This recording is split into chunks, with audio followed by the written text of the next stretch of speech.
ওটা কি ওটা একটা একটা করে খেলাগুলো সব নামিয়েছো তুমি? হ্যাঁ, দাদার সঙ্গে খেলার জন্য সব কটা খেলনা নামিয়েছে। আর তুমি আরশোলাগুলোকে একটু কোত্থেকে নিয়ে আসছো? হ্যাঁ, একটা দুটো করে সব আরশোলা কোত্থেকে নিয়ে আসছে গো? মুখে করে নিয়ে এসে আবার মাছ জানি তারপরে বমি করবে। এ তোমাকে এইসব কাজ করতে কে বলেছে? হ্যাঁ, কম দেখ দেখ কত ব্যস্ত, এখনো ব্যস্ততার শেষ নেই। কি হলো? এদিকে তাকাও, আমার দিকে তাকাও না, তুমি আমার কথাটা শোনো। দেখ, চিন্তা কর কি ব্যাপার, কেউ পাত্তা দিচ্ছে না। চিন্তা কর কিরকম অবস্থা। গেটের আওয়াজ পেয়েছে, ভেবেছে বোধহয় বাবা আসছে।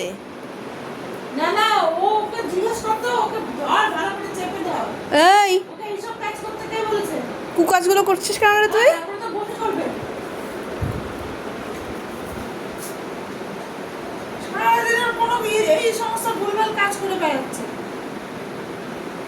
পড়াশোনা করতে হবে, পড়াশোনা নেই। তোমার পড়াশোনা করো না কেন? বলেছিলাম সকাল সন্ধ্যা পড়তে বসবে, পড়াশোনা নাই, খালি দুষ্টামি।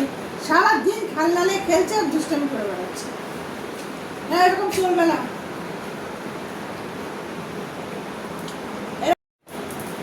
হ্যাঁ, সারাক্ষণ তুমি খেলো, তোমার পড়াশোনা নেই, খালি খেলো।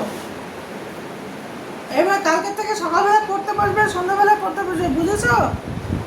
বেশিক্ষণ পড়তে হবে না, 1 ঘন্টা সকালে 1 ঘন্টা বিকেলে পড়লেই হবে। বুঝতে পারলে? কাকে দিয়েছে রাজার পাঠ? তোমার একটা শিক্ষা দীক্ষার অভাব হয়ে যাচ্ছে। কোথায় আরশোলা, কোথায় কি, এই সমস্ত তুমি জোরে জোরে নিয়ে আসছো। তোমাকে তো এরকম শেখায়নি।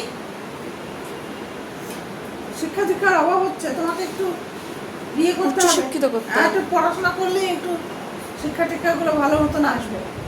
বুঝতে পারলে? ও আর পাত্তাকে কালকে থেকে কিন্তু পড়াশোনা করতে হবে।